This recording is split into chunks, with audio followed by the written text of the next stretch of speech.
আমি বলা তো দূরের কথা মা,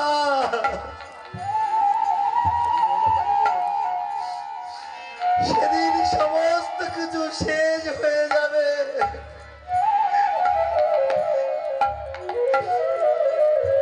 তুই বিনে কে বা আছে, কোথায় গেলি আমার প্রাণের কানাই হইব। তুই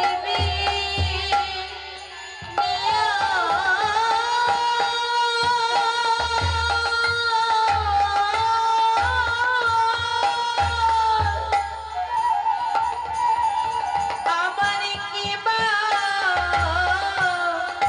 আছে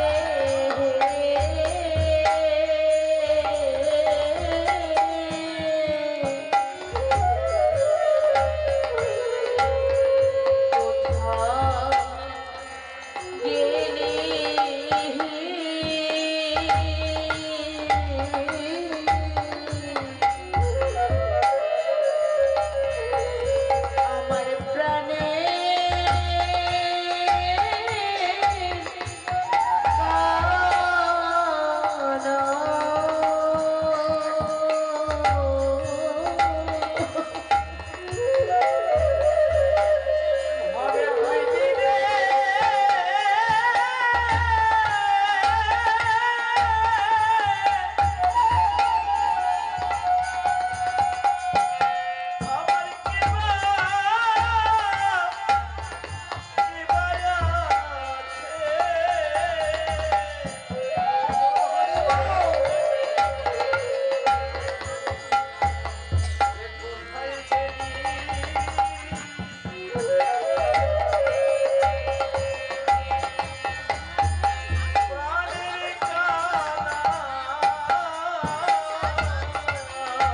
আমরা তোর মতো ভাই কোথায় পাবো,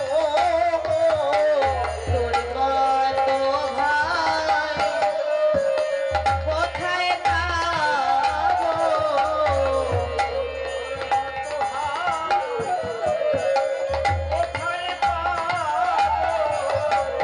তুই যে আমাদের প্রাণের কানাই, তোর মতো ভাই কোথায় পাবো। তুই যে আমার প্রাণের কানাই তোর মতো ভাই কোথায় পাবো তুই যে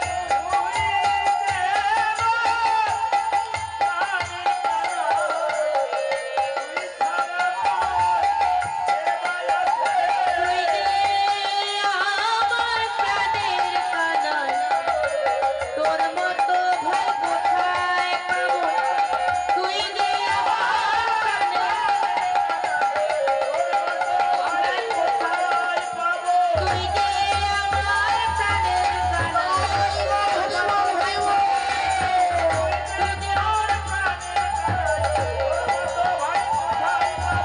তুই যে আমার প্রাণের কানাই তোর মতো ভাই কোথায় পাবো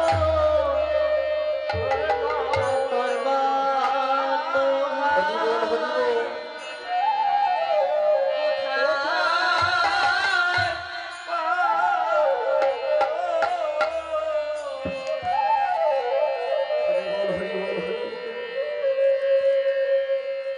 এভাবে হাকানাই বলে সকরা কাঁদছে। এমতো অবস্থায়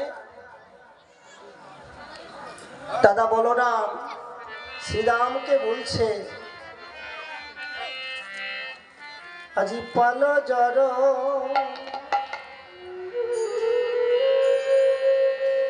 কর শ্রীরাম রে,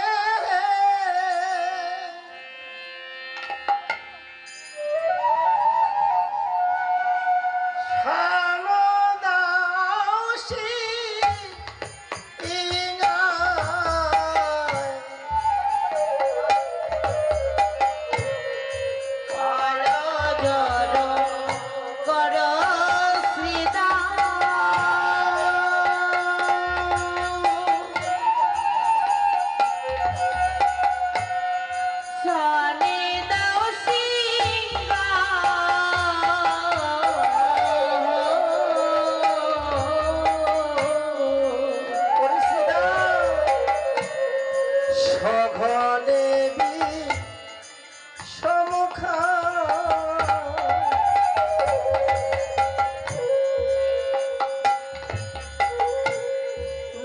করে বুঝি আর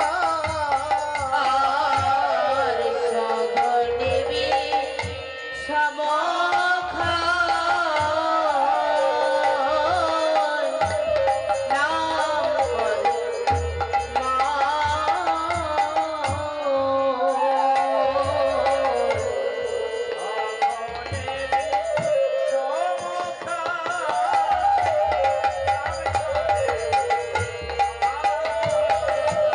কি বললেন মা? ও মা, ও মা, আরে হাত দেওয়া যায় না মা। গোবিন্দের প্রতি ভরসা রাখো। দেখবেন গীতায় কি বললেন, অনেকের বাড়িতে দেখবেন গীতার সারাংশ বলে একটা ফটো থাকে মা, থাকে না সারাংশ, যে যা হয়েছে তাহা ভালোই হয়েছে, যাহা হচ্ছে তাহাও ভালোই হচ্ছে, আবার যাহা হবে তাহা কি হবে, ভালোই হবে। তাহলে হে গোবিন্দ, তুমি বিনে আমি জানি না, এই কথা বলুন আর ওই গালে হাত দেওয়া ছাড়ুন। নিতাই গৌর হরি বল, হরি বল, হরি বল। বলছে কি, পালে জড় করো শ্রীদাম, সামনে দেও সিংহায়, আর সঘনে বিষম খাই, আমার নাম করে বুঝি পায়। কি মা?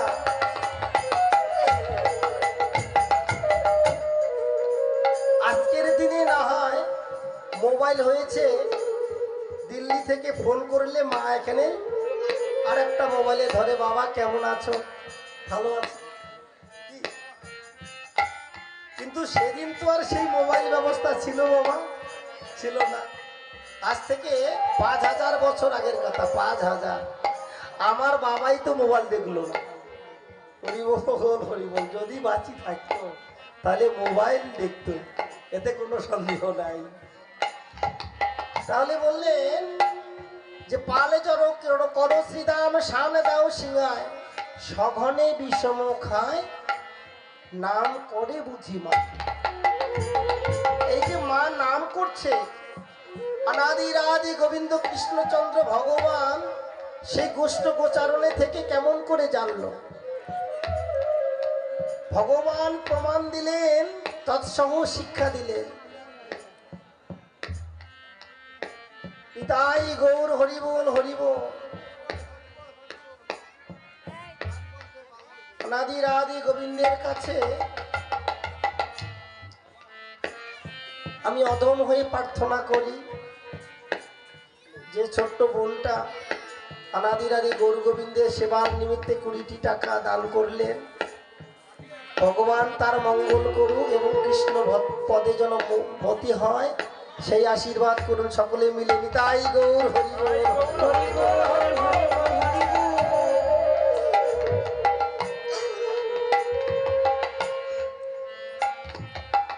তাহলে মা নাম করছে ঘরে বসে, আমার কৃষ্ণচন্দ্র ভগবান গোষ্ঠ গোচারণে কেমন করে জানলো? বলুন তো মা, কেমন করে জানে? এমন একদিন ছিল, মা আমার যা সেবা করেছিল আমিও তাই সেবা করেছিলাম, কি হয় কি না ও মা? এমন একদিন ছিল আমার মা আমার যা সেবা করেছে আমিও সেটাই সেবা করেছিলাম। বলুন তো কোন দিন? যেদিন ওই মাতৃগর্ভে ছিলাম। আপনারা এই মহাভারতের অভিমন্যুর উপাখ্যানে দেখবেন, অর্জুন বলছিলেন যে কুরুক্ষেত্রের যুদ্ধে কেমন করে আমার সন্তান প্রবেশ করবে। হরি বল, হরি বল।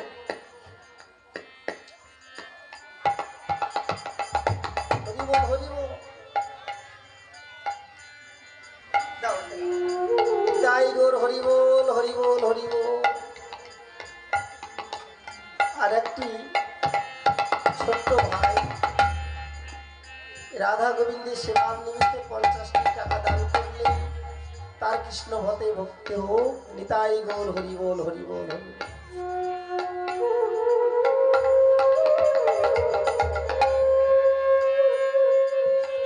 তো বললেন যে আমার সন্তান যখন ওই কুরুক্ষেত্রের যুদ্ধে প্রবেশ করবে, সে প্রবেশের রাস্তাটা কেমন হবে আর বাইরের রাস্তাটাও বা কেমন হবে। তো যতক্ষণ পর্যন্ত প্রবেশের রাস্তার কথা বলছিল ততক্ষণ পর্যন্ত মা কিন্তু জাগ্রত ছিলেন, কিন্তু ওই কুরুক্ষেত্রের যুদ্ধের প্রবেশের রাস্তা বলাও শেষ, মা আমার ঘুমিয়ে যাওয়াও শেষ।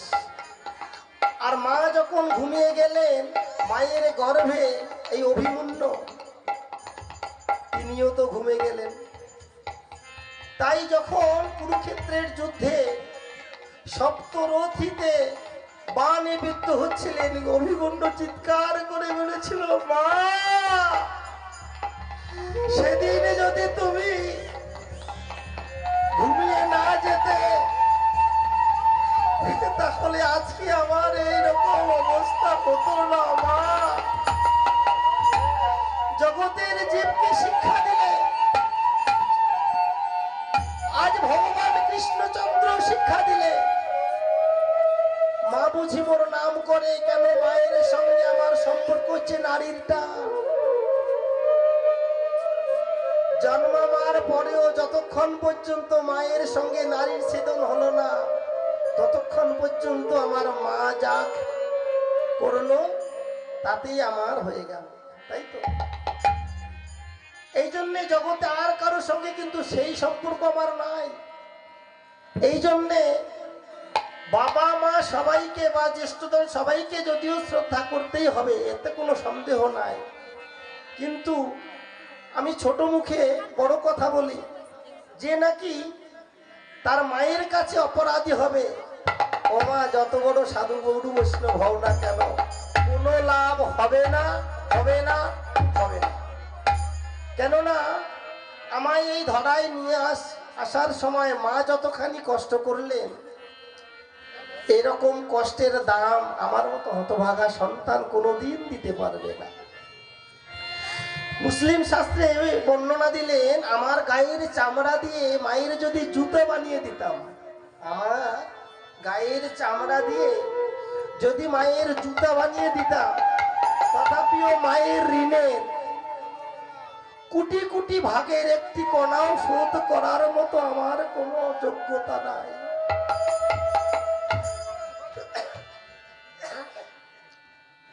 তো আজকে গোষ্ঠ গোচারণে ভগবান কৃষ্ণচন্দ্র বিষম খাচ্ছে কেন? মা বুঝি মোর নাম করছে। আর ভগবানকে গর্বে ধরার মতো সৌভাগ্য যিনি মা যশোদানন্দ রানী, তিনি তো আর কারো মা নয় গো, খালের মা, বিলের মা নয়। হরি বল হরি বল।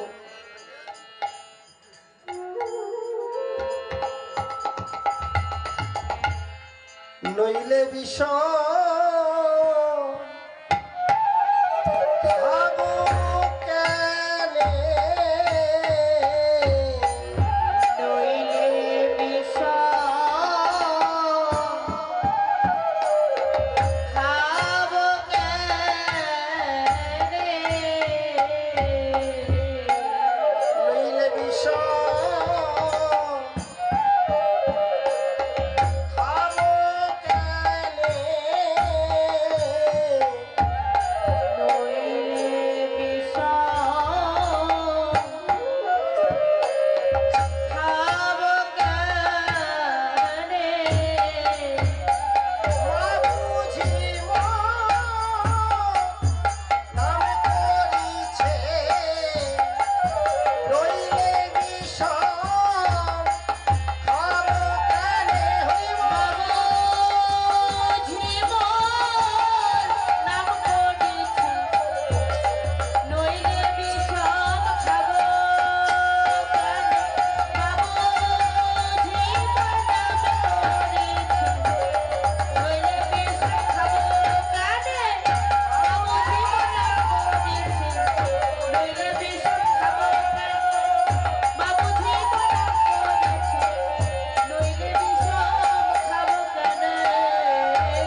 পানে চায়া কেন কাঁদিছে মা কত পানে চাইয়া বাবুজি কাঁদিছে মোর পত পানে চায়া কেন কাঁদিছে মা কত পানে চাইয়া মা কাঁদানো ভালো নয় রে হরি বল। কাঁদানো ভালো নয় রে মা কাঁদানো ভালো নয় রে মা কাঁদানো ভালো নয় রে কাঁদলে মাতা কাঁদিতে হয় মা কাঁদানো ভালো নয় রে কাঁদলে মাথা কাঁদিতে হয় মা কাঁদানো ভালো নয় রে কাঁদলে মাথা কাঁদিতে হয় মা কাঁদানো ভালো নয় রে মা কাঁদানো ভালো নয় রে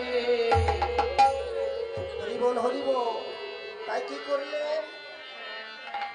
আজ দাদা বলরাম বলছে ওরে শ্রীরাম যদি কানু যদি বংশীর ধ্বনি না করে তাহলে ধেনুবর্ষকে অর্থাৎ পালকে জড়ো করা যাবে না তাই আমাদের ভাই কানাইকে বল সে বংশীতে ধ্বনি করুক হরি বল একটা মুকুট কিনতে লাগতো মা তাহলে ভালো দেখা যেত হ্যাঁ? হরি বল, হরি বল।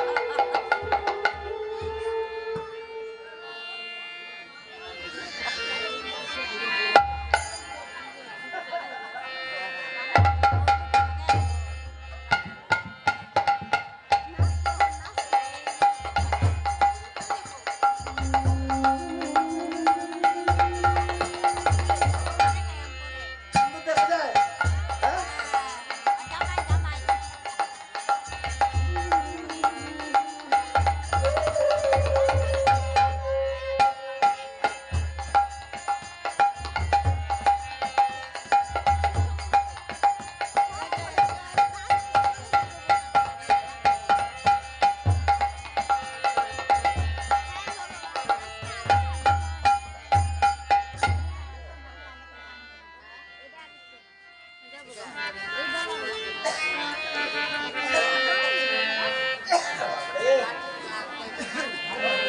জাদু মুখে দিয়া বেনু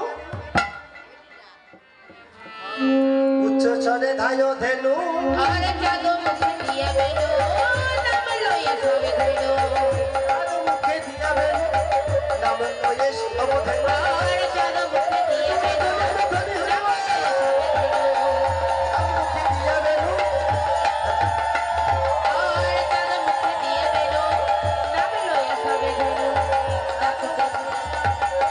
ডাকিতে লাগিল উচ্চ স্বরে আহারে ডাকিতে লাগিল উচ্চস্বরে আহারে ডাকিতে লাগিল উচ্চস্বরে আহারে আর যে কোলে সে ধেনু ছিল সকলে একত্র কইল হরি বল। ছিল সবে একত্র আর হইল যে বনে যে ধনু ছিল সকলে একত্র কইল জীবনে যে ধেনু ছিল সকলে একত্র কইল চালাইল ওঠের পথে হরি বল। চালাইল গোকুলের মুখে চালাইল গোকুলের মুখে চালাইল গোকুলের মুখে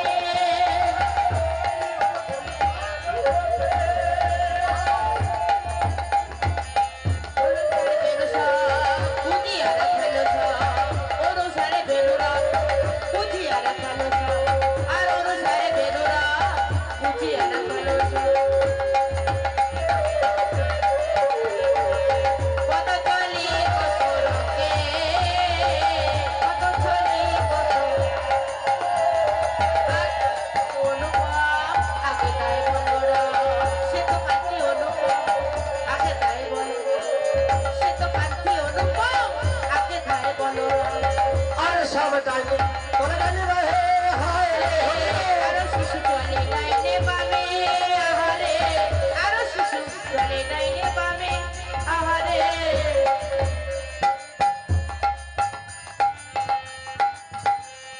চঞ্চল ধবলির সনে কত না হেঁটেছ বনে হলো ধবলি সনে কত না হেঁটেছ চঞ্চল ধবলির সাথে কত না হেঁটেছ বনে হরি বল।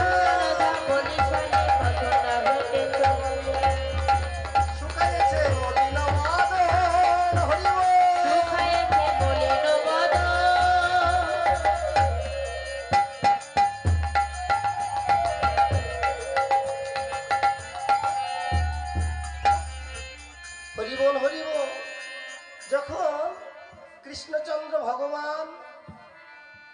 যাবটের পথ ধরে নন্দালয়ে ফিরে যাচ্ছে,